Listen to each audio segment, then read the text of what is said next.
Hola, hola. ¿Cómo están? Yo soy Ginette con J y bienvenidos a este 9º episodio de ¿Qué cuenta tu historia? Hoy tenemos dos invitadas especiales. Una de ellas, muy conocida por ustedes, que ya nos va a saludar. Y otra, muy importante, protagonista de esta historia y quien también, quiero contarles, la postuló.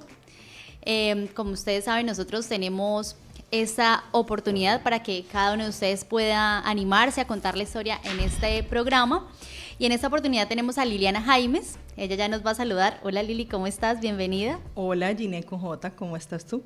Muy bien, agradecidísima excelente de tenerte acá. Muchas gracias a ti. No sé si quieras dar un mensaje de bienvenida a quienes nos están escuchando. Sí, bueno, la verdad, súper honrada y bendecida de estar aquí con ustedes hoy. Ya lo habíamos conversado con Ginette anteriormente. Yo soy fan número 1 de este podcast. Y cuando tú me dijiste, no, es que ya estamos abriendo para que se postulen y esto, y yo, bueno, hagámosle, cuenta conmigo. Y entonces envié la postulación. De verdad que siento que es una iniciativa muy bonita y que más de contar una historia y de pronto del morbo, el chisme, de lo que sea, la historia como tal, es poder dejar esa reflexión y poder generar esa conexión y esa empatía de las personas que nos están escuchando, se puedan igual sentir identificadas o estén pasando por una situación igual y que de una u otra manera seamos como ese acompañamiento o esa luz, ¿cierto? En medio de las tinieblas para que ellos de igual manera puedan salir adelante. Entonces pienso que es una iniciativa maravillosa y de verdad que les agradezco por esta iniciativa y nada, el mejor de los éxitos. Gracias, Lili. Sí, de hecho, ustedes mismos van a conocer ahora la historia de Liliana. También quiero saludar a mi queridísima Ginette con J, que ya está acá, es casi que no llega. Ginette con Y. Ginette con Y, ay, yo soy con J. No, siempre pasa esto ya. Mi caótico, de verdad, casi que no llego. No, sí, hola, perdón mi tardanza. Yo entré en el caos aquí. Con buenas tardes para las dos. Me alegra infinitamente saludarles, Lili. Bienvenida a Gracias, este espacio que es tan tuyo como nuestro. A todos, muchísimas gracias por acompañarnos hoy. Y bueno, bienvenida a Cuenta tu Historia a Ginette con Y, mire, dale. Bien. No. Gorda, eso es parte de la confusión es parte de nuestra historia. Okay. A Ginette con J, gracias por invitarme hoy a este espacio de conducción. Así es. Creo que pues esa es una historia, igual que todas, maravillosa. Pero para nosotros es gratificante porque ya dijimos, Lili la postuló y tenemos también la oportunidad de tenerla acá. No sé si ibas a decir algo, Lili. Sí, no, que pues yo me siento honrada de que las dos estén aquí en esta sesión, porque yo le decía a Ginette, pues a partir del episodio que yo viví, pues yo me documenté mucho y leí mucho porque considero que pues soy como una aprendiz innata, como una autodidacta, pero yo le decía, yo quiero que Ginette esté porque pues ella sí nos va a dar la parte de su expertise psicológica y nos va a apoyar también, que es como la misión que yo quiero con contar mi historia, ¿sí? de que la gente puede también llevarse como herramientas para poder sobrellevar una situación como la que me sucedió a mí. Y yo feliz y honrada de acompañarnos. Ginette, por supuesto. Así es. Bueno, chicas, les voy a proponer algo. Vamos queríamos que se pudiera incluir la canción, pero pues por cuestiones de derechos de autor, entonces vamos a cantarla. Okay. ¿Qué les parece? Yo soy la de la voz. La dinámica. El corito de Mañana será bonito. ¿Qué dices? Okay. Tú eres fan, Yo soy fan, pero no canto. Ay, no, sí, bueno, eso le dije yo. Ustedes me siguen. Va, 3, 2, 1, va. Porque mañana será bonito, porque hasta el cielo vuela azulito, y toda la niebla fue un ratito, y nadie puede apagar tu brillo, porque mañana será bonito, porque el león solo fue un gatito, porque hoy el cielo se ve clarito, y nadie puede apagar tu brillo, porque mañana será bonito. Eso, ya salimos cantantes. No, para todos los que nos están viendo y escuchando, esta canción es muy importante en la historia de Liliana Jaimes. De hecho, en su postulación no lo indica, no nos ha contado por qué. Así que, primero, Liliana, ¿qué significa esta canción para ti? Bueno, la canción, ya entrando un poco en quién es Liliana Jaimes, yo soy melómana a morir. Soy fan número uno también de Karol G, y aunque pues el reggaetón ha sido como, está muy estigmatizado, como el hecho de reconocer el trabajo de esta mujer es el propósito que ella tiene con su marca, ¿sí? Con su música. Entonces me gusta mucho igual sus canciones, y yo soy muy de ir a conciertos, de todo lo que tenga que ver con música. Sí. Entonces, y cuando estuve viviendo en Chile, pues yo me di la oportunidad, Dios gracias, de poder estar en muchos conciertos, porque pues yo estaba en Santiago, era la capital. Sabemos que acá en Cúcuta, pues cuando vienen artistas, vienen a Bogotá, Bucaramanga, Medellín, entonces digamos a veces se hace pues un poco más complejo poder ir a los conciertos. Entonces allá yo sí me di la gran vida yendo a conciertos. Pero cuando llegó el de Karol G, esa Liliana no estaba tan bien. Esa Liliana estaba rota, estaba en medio de frustración, de mucho dolor.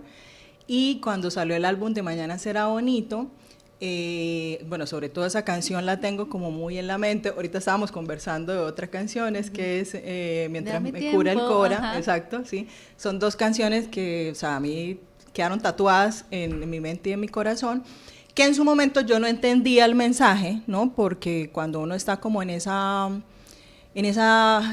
oscuridad, uno de pronto no ve las señales o no ve muy bien como la interpretación, no le da la interpretación correcta.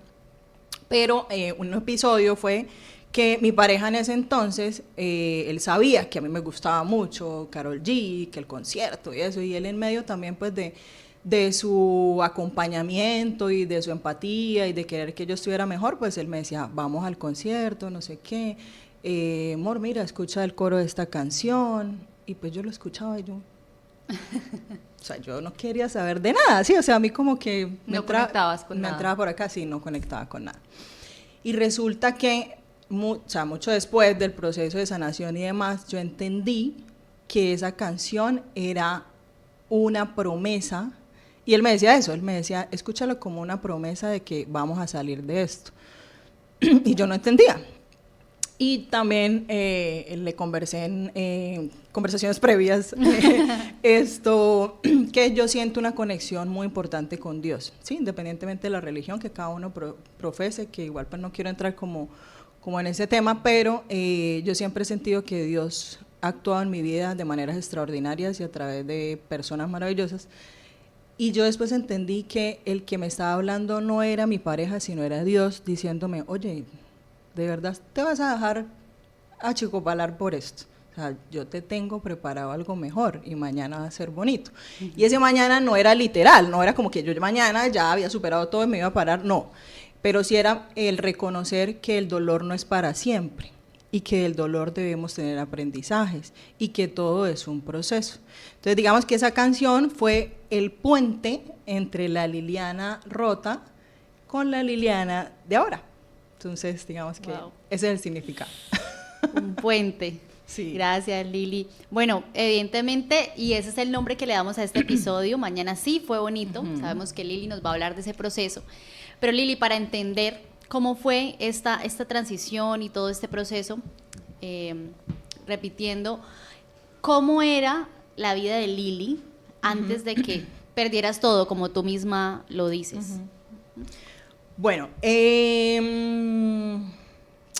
cuando Lili perdió todo, era una Lili con una coraza, ¿sí? Una Lili que era muy fuerte, que era muy empoderada. No quiere decir que eso esté mal, pero cuando lo llevamos a los extremos, o cuando pensamos en ser fuertes o empoderadas para tener una validación externa, nos olvidamos de nosotros mismos, ¿cierto? Como personas, como mujeres, como seres humanos. Entonces, cuando se derrumbó todo, esa Liliana aparentemente era una Liliana feliz, exitosa, profesional, o sea, en todo lo que hacía le iba súper bien. Tuve la oportunidad, bueno, retrocediendo el cassette, ¿cierto? Sí, sí, sí. Yo soy cucuteña, pero por un tema de doble titulación, yo empecé a estudiar administración de empresas en la Universidad Simón Bolívar, con mi pareja en ese entonces, pero yo desde que empecé a estudiar, yo decía, hombre, todo el mundo estudia administración de empresas. Yo siempre he sido así, o sea, como que yo tengo que marcar la diferencia. Entonces yo decía, no, yo tengo que hacer algo para darle valor agregado a mi profesión, para no hacer, porque yo voy a salir al mercado, otro administrador de empresas más. Entonces nombraron desde el primer semestre que podíamos hacer una doble titulación con la Universidad Andrés Bello en Chile y salíamos con doble título. Yo, espectacular. Ese es mi valor agregado. Entonces, desde el primer semestre yo recuerdo que fue también pues súper duro y ahí también reconozco una Liliana muy perseverante, porque yo estudiaba y trabajaba al tiempo, yo me pagué mi carrera, bueno, todo el tema. Y había que tener un promedio, entonces igual la exigencia era mayor, todo el tema. Y bueno, me fijé como meta eso, que yo el último año de carrera me iba para Chile. No sabía cómo, pero lo iba a hacer. Y pasó así. Cuando llegó la hora de irnos, nos postulamos a la beca, probablemente uno de los dos, ya ahí vivíamos juntos con mi pareja.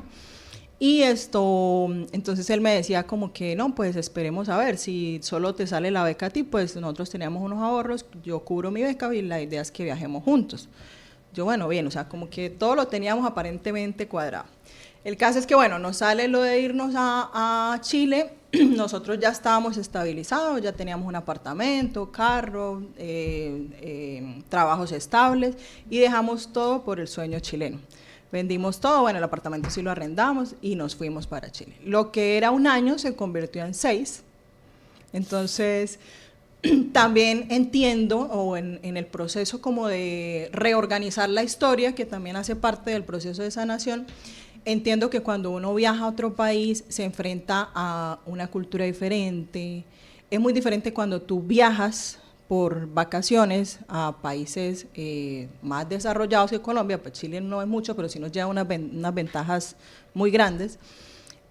Claro, tú ves la cultura, es chévere, y tú dices, ay, qué bacano, pero en Colombia no es así, pero, no, pero nosotros sí tenemos esto. Pero tú vuelves a Colombia y tu cultura es tu cultura, sí, y vuelves y te adaptas.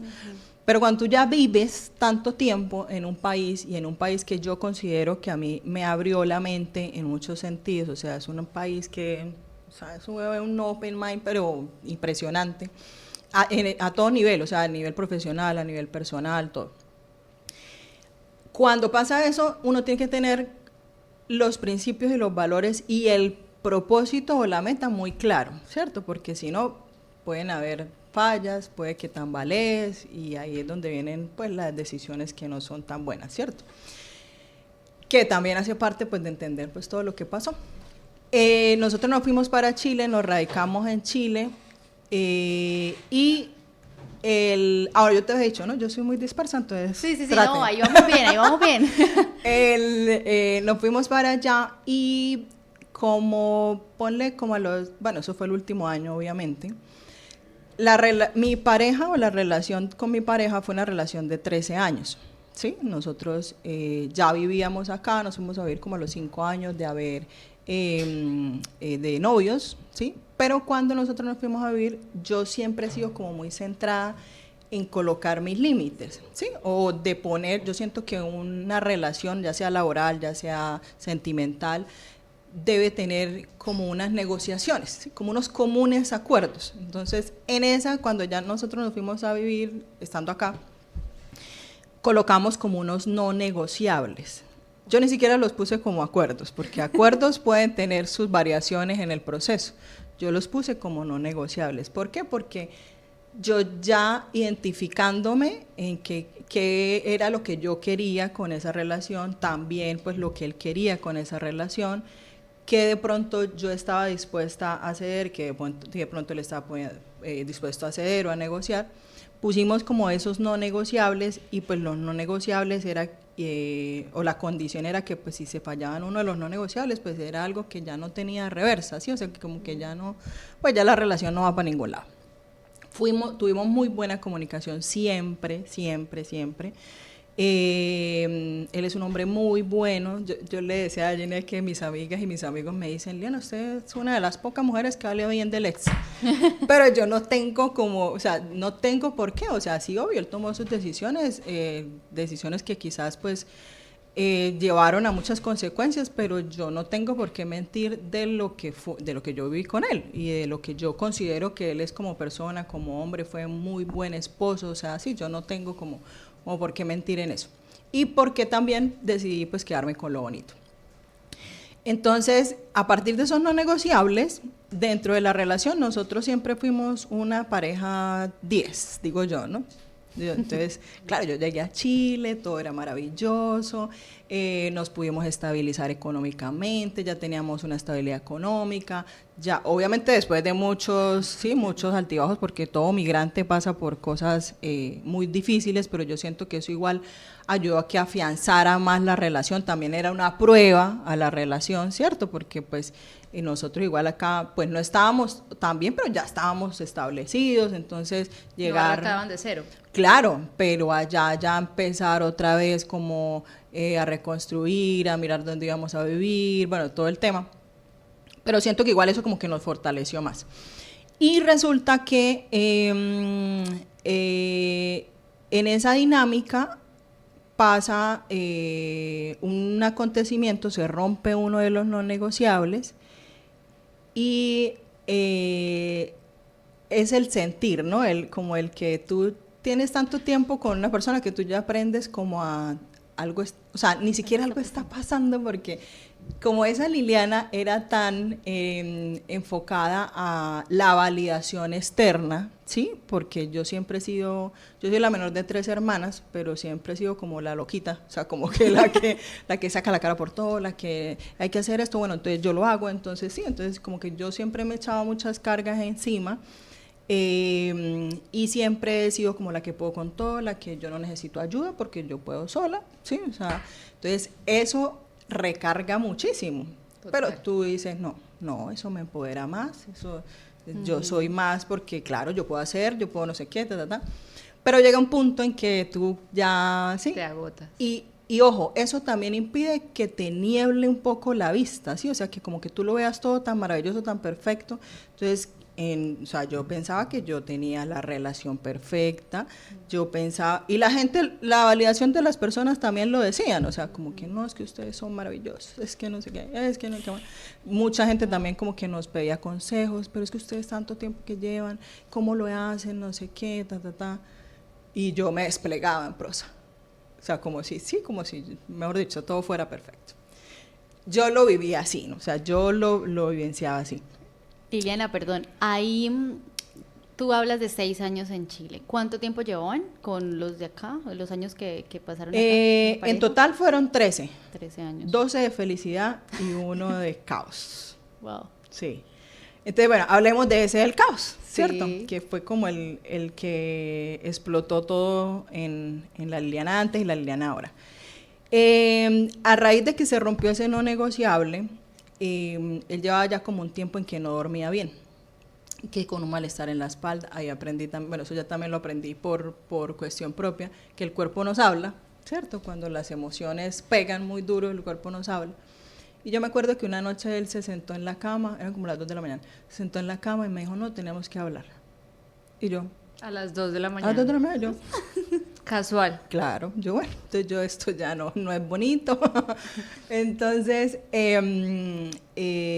bueno, me contó, valoro enormemente y siempre se lo dije, que tuviera la valentía de confesármelo o decírmelo. O sea, eso siento que lo hace a él, en lo que igual yo me enamoré de él o en lo que yo percibía de él era eso, ¿sí?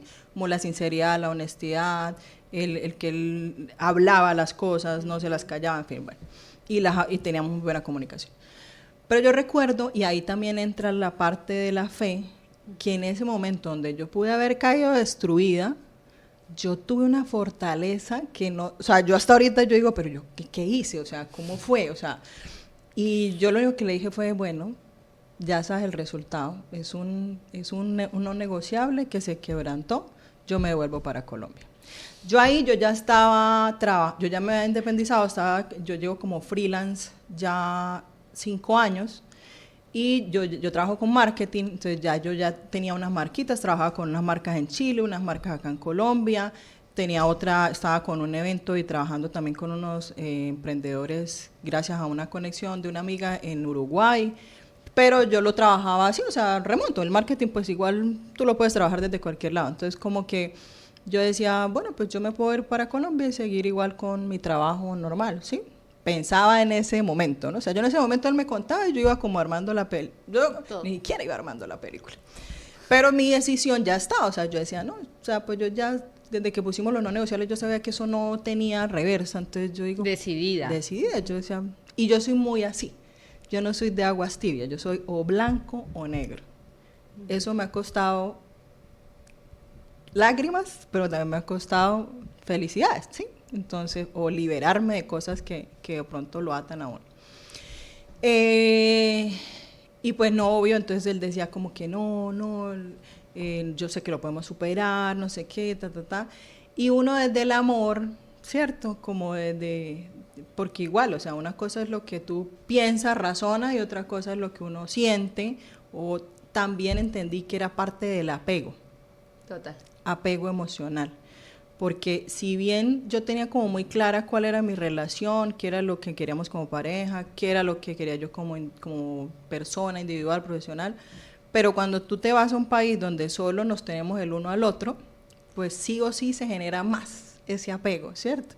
Y más cuando esa persona pues es tu apoyo en todo, o sea, él, a mí se me ocurrían las ideas más locas y él, vamos, hagámoslo, ¿sí? O sea, como que nunca hubo como un rechazo, o sea, yo nunca, quedé hablando con un amigo, él me decía, Lili, pero tú no te diste en cuenta en qué momento empezó a desmoronarse la relación, y yo le dije, no, o sea, nunca, yo nunca vi nada, nunca sospeché nada. Yo siempre he sido una mujer muy de confiar, ¿sí? O sea, yo no soy de... A mí me parece una falta de respeto. Mira, yo no le miro el celular ni a mi mamá, ni a mi hermana, ni a nadie. O sea, ¿sí? A menos de que tú me digas, Lili, contéstame ahí el mensaje. Bueno, pero yo a nadie. O sea, yo digo que esto es como muy privado. O sea, eso como... Yo no soy así, o sea, no es mi forma de ser, y además porque siento que eso nos roba mucho la paz también, entonces sí, no hay vivir. Entonces como que pudo haber pasado, sí, o sea, pudo haber, o sea, yo digo que obvio, tuvieron que haber banderas rojas que yo nunca las vi, pero nunca las vi porque yo estaba en el ajetreo de la Liliana profesional, que el marketing, que no sé qué. Que el multitasking. El multitasking, que ahora no creo nada en ese multitasking. La ansiedad. Cuando la gente me habla de, no, que hay que hacer multitasking, yo nada más me río. Yo, sí. No, se llama ansiedad. Sí, amiga. Pero bueno, amiga, médicate. Enfoca tu energía porque más adelante te va a cobrar. Entonces, bueno. Y entonces, yo tal vez nunca las percibí, o sea, yo en realidad no, nunca jamás. Claro, cuando pasa esto, pues entonces sale, que yo les escribía también en el correo, yo no solo perdí mi matrimonio, yo no solo perdí mi trabajo, porque yo no, o sea, caí en una depresión, a mí me diagnosticaron trastorno ansioso depresivo, yo no lo creía, fui como a 3 psicólogos, pero yo decía, esta vieja está loca. ¿Qué me va a decir a mí que yo ansioso? Por favor. Porque nuestra cultura colombiana no cree en eso. O sea, sí, nosotros nos educaron en que, mija, usted puede con todo, usted hágale, usted no tiene tiempo de llorar, usted no puede llorar, usted tiene que producir, usted tiene que... ¿sí? Entonces, como que... Y en Chile sí nos llevan mucha ventaja en ese tema de lo emocional y de fortalecer todas esas cosas. Entonces, yo recuerdo que yo fui como a 3 personas, 3 psicólogos, o sea, como para que de verdad me dijeran, o sea, como que para corroborarlo. Sí, exacto, como para corroborar. Y sí, todos, o sea, todos me decían, y como los síntomas, pudiese decir, yo los tenía todos, pero no los evidenciaba, ¿sí? O sea, yo decía, no, pues yo puedo con esto, yo puedo con esto. Me tumbó, pero una cosa, o sea, yo perdí mi identidad. Lili, perdón. Claro, digamos que las personas que lo han vivido y han podido ser o charlar y tener tratamiento pueden de pronto reconocerlo más, ¿no? No sé si nos puedas contar un poco más de esos síntomas, cómo fueron, aunque escondidos, cómo los llegaste a percibir. Sí, yo primero empecé con ganas de nada. Absolutamente nada. Yo me levantaba y viene una frustración con ello, porque pelean dentro de mí 2 Lilianas. La Liliana productiva, que no se podía quedar quieta, que tenía que estar activa todo el tiempo produciendo. La manía. Y la Liliana que no se quería levantar de la cama. No comía, no me daba hambre. Yo comía obligada, a mí no me daba hambre. Yo no dormía, empecé a tener insomnio, que empezaron siendo 6 horas, después 4, después 2, después noches en vela seguidas. lloraba lavando los platos, lloraba barriendo. Tuve episodios disociativos. Yo voy a hablar, bueno, ahí Sí, es ahí donde me apoya Ginette, porque Y esto me parece maravilloso. Tú lo hablas así, yo luego lo... Sí, porque yo, o sea, yo he leído, desde que yo me enteré que, oye, me diagnosticaron esto, yo leí mucho. También es entender que también uno se satura mucho de información, pero es que yo decía, o sea, ¿cómo me puede Necesito estar pasando entenderlo. a mí? Sí, después, yo he tenido muchos coaches, yo le decía a Ginette, o sea, yo ahorita tengo coach espiritual, tengo un coach, pues la psicóloga, mi terapeuta, tengo un coach de vida, que es una experta en programación neurolingüística, y ella fue la que me hizo entender a mí que o sea, para yo asimilar las cosas y poder entrar a solucionarlas, yo tengo que entenderlas. O sea, yo tengo que leer y decir, esto me está pasando por esto. Para racionalizarlo. Exacto. Y, entonces voy a hacer esto para poder ayudarme. Yo en ese momento pues no lo entendía, pero entonces empecé a tener episodios disociativos, ¿qué era esto? Tengo 3 muy marcados, o sea, como muy precisos. Uno fue, yo salí al metro, tenía que hacer una diligencia, iba como para reunirme con una empresa o algo así. Yo recuerdo que yo me subí al metro y yo me senté y me puse a llorar. Es tanto el ataque que te da que todo se nubla. O sea, yo digo que yo no perdí el conocimiento, uno no pierde el conocimiento, pero como que todo es una niebla así negra. Y después cuando yo ya volví, estaba sentada afuera, o sea, en la estación, me sacaron del metro, estaba afuera en la estación con las personas que pues apoyan ahí en el metro, y pues ya habían llamado a mi esposo para que me recogiera. Listo, yo dije, no, pues de pronto es como no he comido bien, pues se me bajó el azúcar o algo, yo no le puse atención. Otro episodio fue en la casa, él me dijo como que ve y dúchate, yo hago la cena, y yo, bueno, listo. Las duchas en Chile tienen bañera.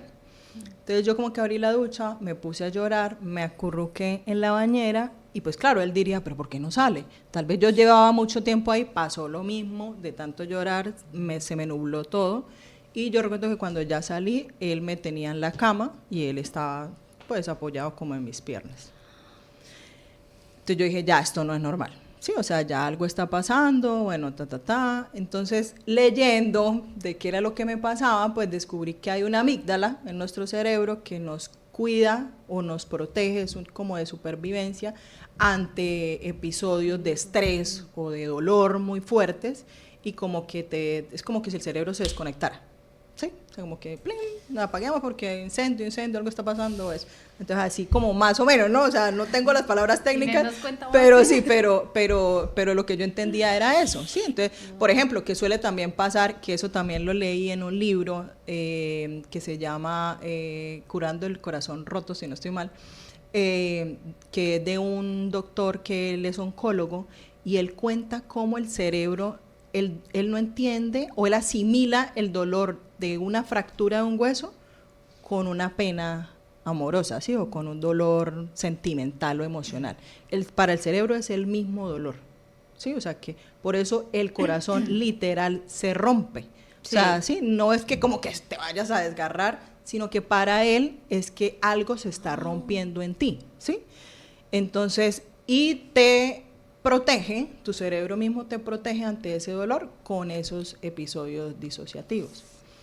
Entonces es algo muy difícil y vaya, dígame cuando me empiezan a medicar. Entonces ya después de estar en psicólogo, la psicóloga me dice, no, Lili, yo te tengo que remitir a psiquiatría porque yo no estoy autorizada para medicarte, ¿sí?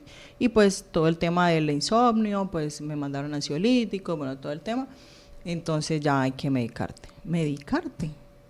Yo no voy con eso.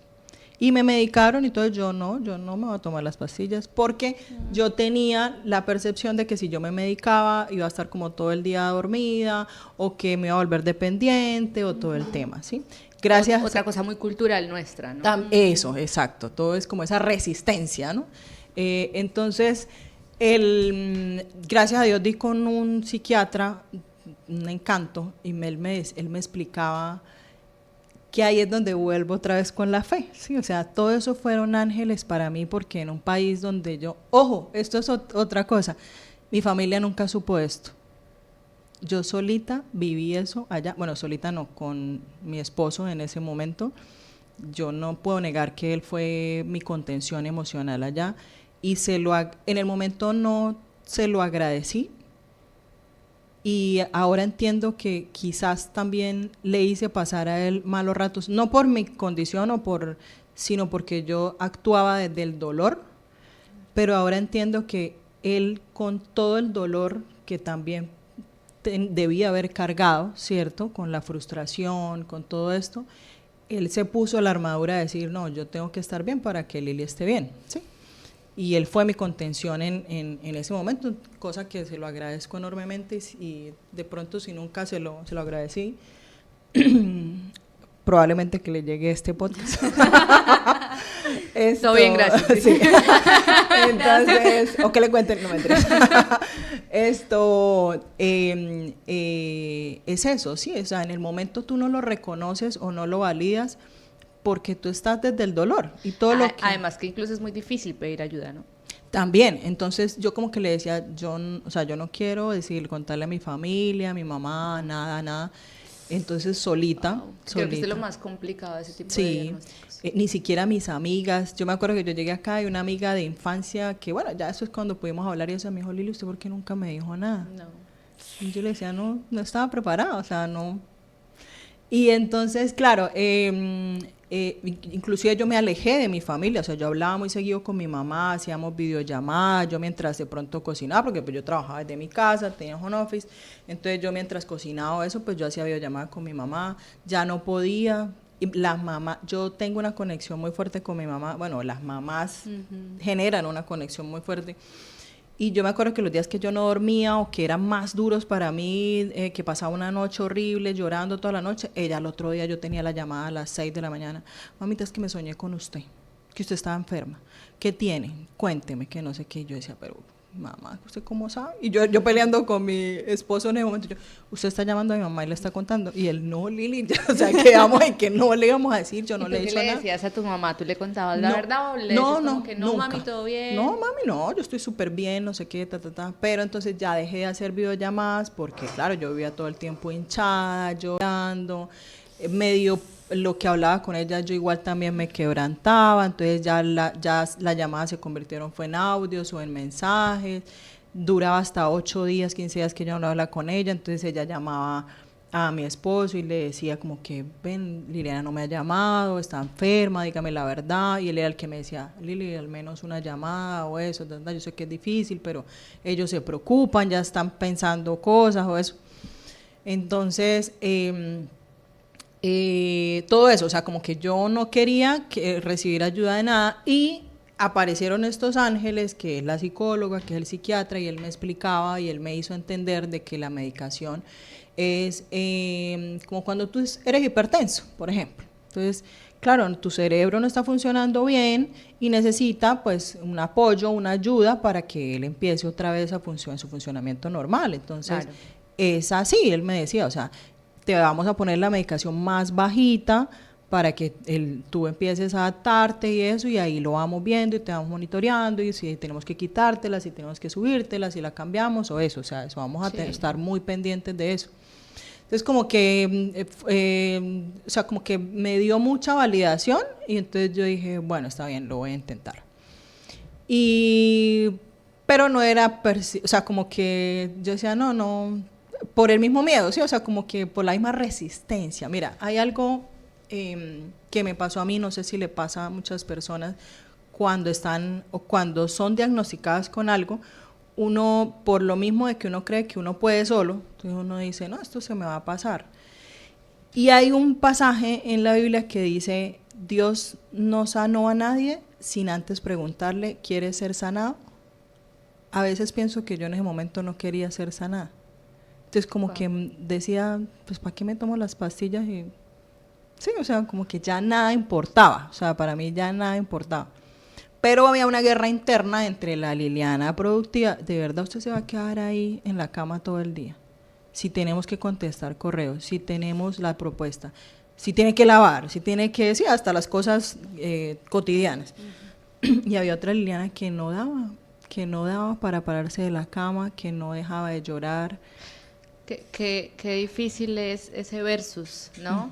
Porque hay una cosa fundamental en la depresión y creo que vale mucho la pena hacer aquí este paréntesis, y es que a veces en lo cotidiano la gente piensa que cuando alguien tiene depresión es algo que se puede curar desde el póngale buena actitud, pero todo el mundo tiene problemas, tú vas a estar bien. Y tú llorando por esa bobada. Pero hay tantas personas que tienen tantas dificultades de verdad, al menos no tienes cáncer, qué sé yo, o sea, como que lo alivian desde una perspectiva de comparación y minimizan, y lo cierto es que esto es una enfermedad. Sí, o sea, lo primero que hay que tratar de reconocer es que es una enfermedad, es decir, la persona que tiene depresión no está depresivo por elección, sino que está atravesando una psicopatología que requiere tratarse desde eso, desde una enfermedad mental, ¿sí? Exacto. Y al reconocerse como una enfermedad mental hay que entrar a tratarlo como una enfermedad mental. Y siento que culturalmente hay muchísimas dificultades que son lo que a su vez impiden que podamos buscar ayuda profesional y tratamiento eficiente frente a esa necesidad. Por eso pasa lo que dice Lili, es que cuando uno, por ejemplo, va al psicólogo y le dicen a uno tiene depresión, uno como que, ¿cómo así? Sí, tiene que ir al psiquiatra, ¿cómo así? Estoy loca. Tiene que medicarse, no quiero. Sí, entonces como que genera peor crisis y uno dice, pero ¿cómo así? O sea, si yo solo puedo con todo, ¿no? Claro, entonces como esto que es pasajero. Sí, como que enfrentarse al diagnóstico y a lo que el diagnóstico implica cuesta tanto. Y sí necesitamos, y creo que este programa está maravilloso para que ayudemos a reflexionar y a sensibilizar sobre la necesidad de entender que la depresión es una enfermedad de salud mental que debe entenderse como tal y tratarse como tal. Sí. Primero. Segundo, al reconocerse como una enfermedad de salud mental y al ser tratada como una enfermedad de salud mental, los cambios que genera en la persona son abrumadores. Lo que dice Lili es tal cual. O sea, ¿cuál es la sintomatología? Que era algo que tú le preguntabas.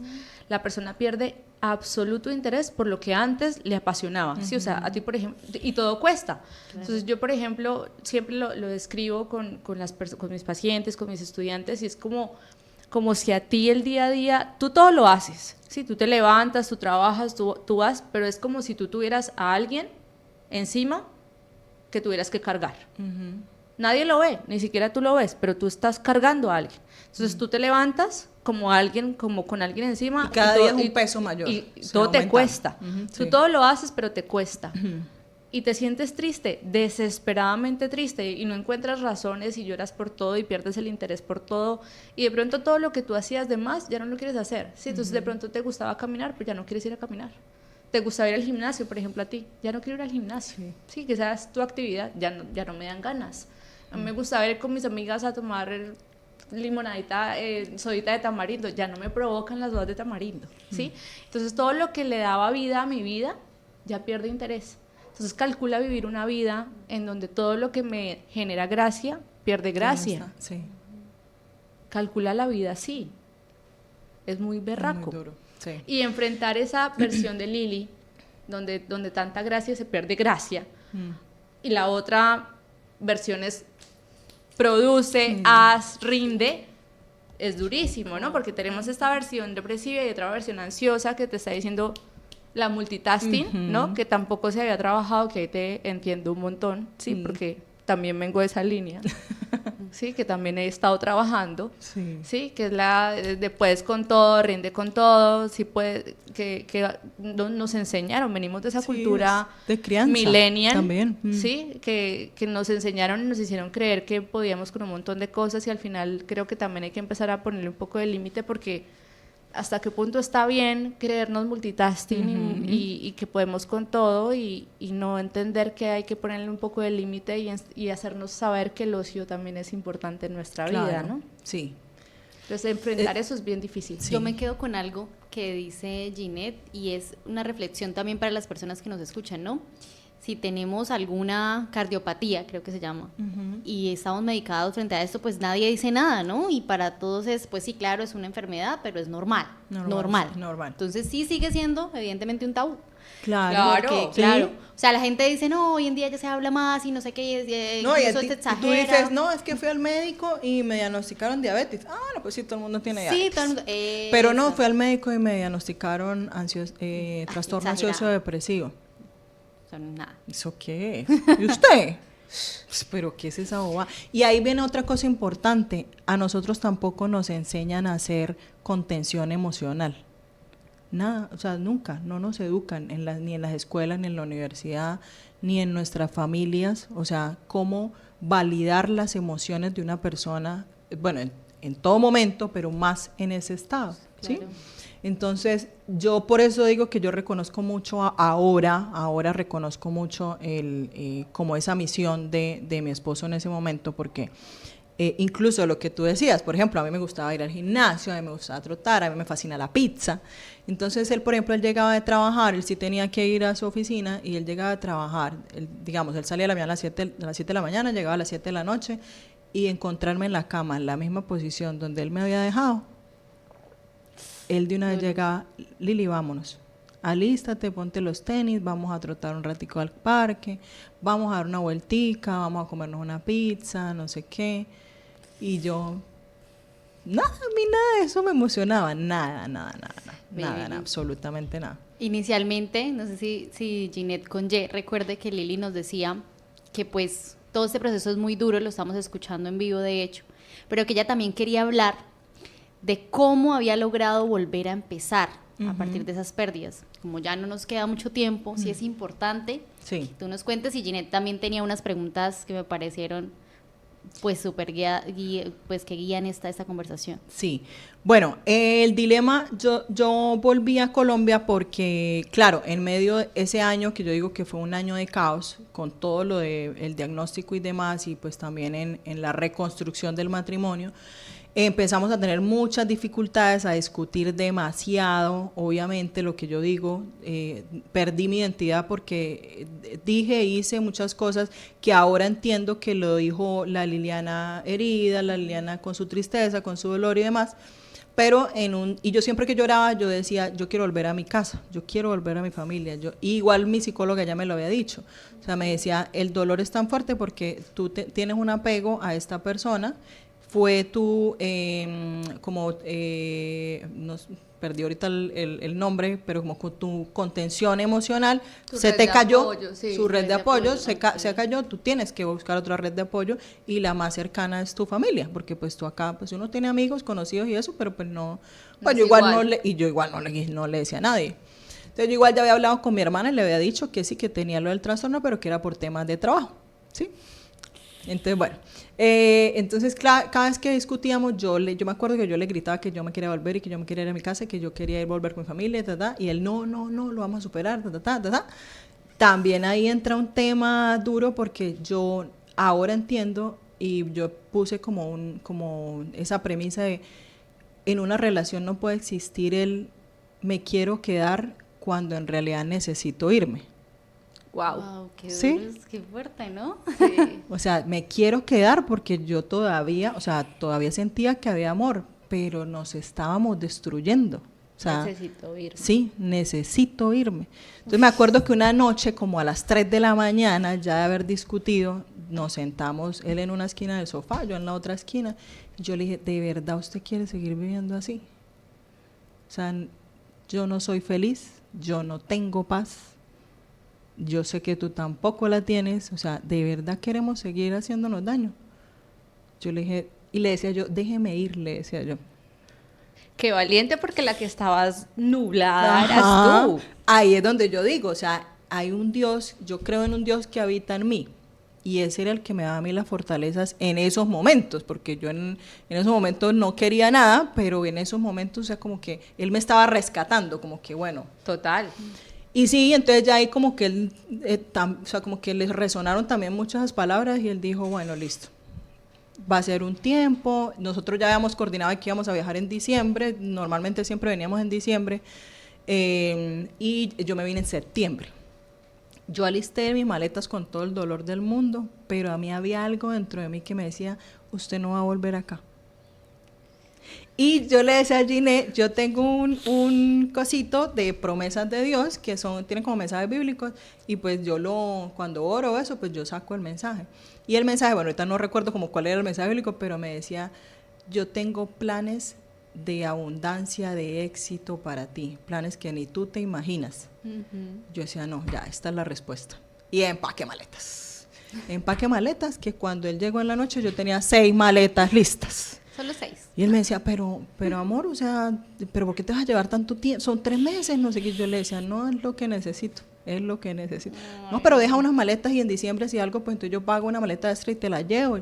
Yo no, pero es que yo no me voy a poner a esculcar maletas. Yo ya sabía que yo no iba a volver. Y no, me vine, la despedida fue muy dolorosa. Yo me imaginé que yo iba a súper llorar en todas las 6 horas de vuelo de Chile acá. Yo me subí a ese avión y es como si yo hubiera soltado un peso. Yo no lloré en el avión.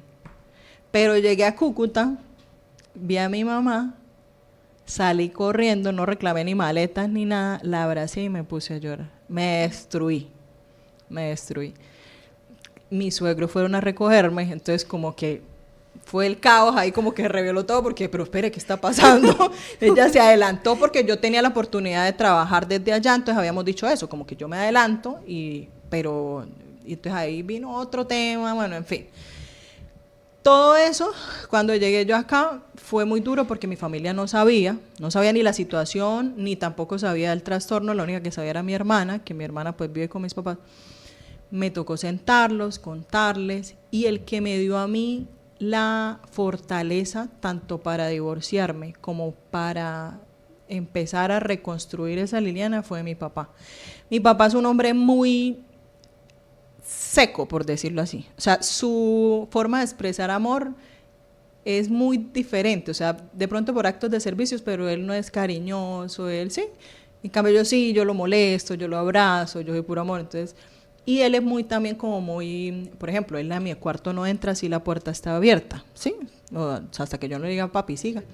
Y yo recuerdo que una vez estaba llorando, encerrada en el cuarto y eso, él tocó, como pues obviamente yo no le contesté ni nada, al rato entró y se me sentó en la cama y me sobaba los pies. Y al rato me dijo, mija, a mí no me gusta verla así. Usted es la menor de mis hijas, pero usted siempre ha sido la valiente, usted siempre ha sido la berraca, yo no quiero verla así destruida. ¿Usted va a poder con esto? Esto no es nada, me decía, esto no pasa nada, usted va a poder con esto. Pero me duele mucho verla, y me duele mucho verla así, es que a él se le cortaba la voz. Yo dije, no, esto no puede estar pasando. Los papás, ¿no? Sí. Los papás. Entonces yo de verlo él con esa flor de sensibilidad, ¿sí? Y que él me dijera eso, yo agarré valor de donde no había. Y yo me acuerdo que esa noche yo me prometí y le prometí a Dios, yo dije, ya no más, o sea, yo no lloro más, ya no, nada más, o sea, ya hay que ponerle fin a esto y eso. Ahora, ahí también hay que aclarar algo. ¿Cómo era mi relación con Dios o con la fe? Entonces, yo tuve que resignificar muchas cosas en este proceso, ¿sí? Tuve que resignificar una vida liliana diferente, una profesional diferente, la fe de una manera diferente. Entonces, en ese contexto, nos toca dejar como para otro capítulo. Sí, yo estaba pensando lo mismo. Una vez que yo me acuerdo que yo cansada ya de llorar y de decir yo quiero hacer otra cosa o quiero reconstruir mi vida, yo le dije a Dios, yo me senté en la cama y yo le dije, ¿qué más quieres de mí? Ya no tengo nada más que dar, o sea, ya estoy cansada. ¿Qué más quieres de mí? Y ahí entró un silencio profundo. Esa noche dormí muchísimo. Después entendí, leyendo tantos libros que he leído, que en realidad yo no estaba hablando con Dios, sino estaba hablando con mi miedo a ese cambio. Cuando el miedo es como un mostrico que vive en nuestra cabeza, ¿cierto? Entonces, hasta que tú no lo enfrentas y le dices, bueno, ¿qué? ¿Hasta cuándo me va a meter miedo? Tú no lo opacas, ¿sí? Entonces, ahí yo no estaba diciéndole a Dios, yo me estaba diciendo a mi miedo de cómo empezar o de reconstruir. Bueno, ¿qué vamos a hacer? Ya estamos cansados de esto, ya no hay nada más que hacer. ¿Qué hay que hacer? Y de ahí todo empezó como A cambiar. A cambiar, sí. Obviamente con mucho tratamiento, mucho apoyo. O sea, lo que yo te digo, yo ahorita tengo coach espiritual, coach de energías, coach, la de PNL, la terapeuta. De todo. De todo, sí. Bueno, pues Lili, no, a mí me da mucho pesar que yo quedé a medias, a mitad, no sé cómo vamos a hacer porque quedamos en deuda también como de terminar. Claro, vamos a sí. mirar, las tres que somos tan Creativas. en redes también, cómo logramos terminar un poco con esas herramientas que Liliana quiere dar a conocer sí. para poder volver a empezar. Pero por ahora, gracias Lili, gracias Ginette, gracias audiencia. Nos tenemos que despedir ya, se nos acaba el tiempo. Gracias por pasó? todo. Te queremos un montón y estamos muy gracias. orgullosas de ti. Gracias a ustedes. Todos un chao. Chao. Unisimón al aire, la voz de la academia al servicio de la sociedad. Ciencia, tecnología, actualidad y el conocimiento de las áreas empresariales, ingeniería,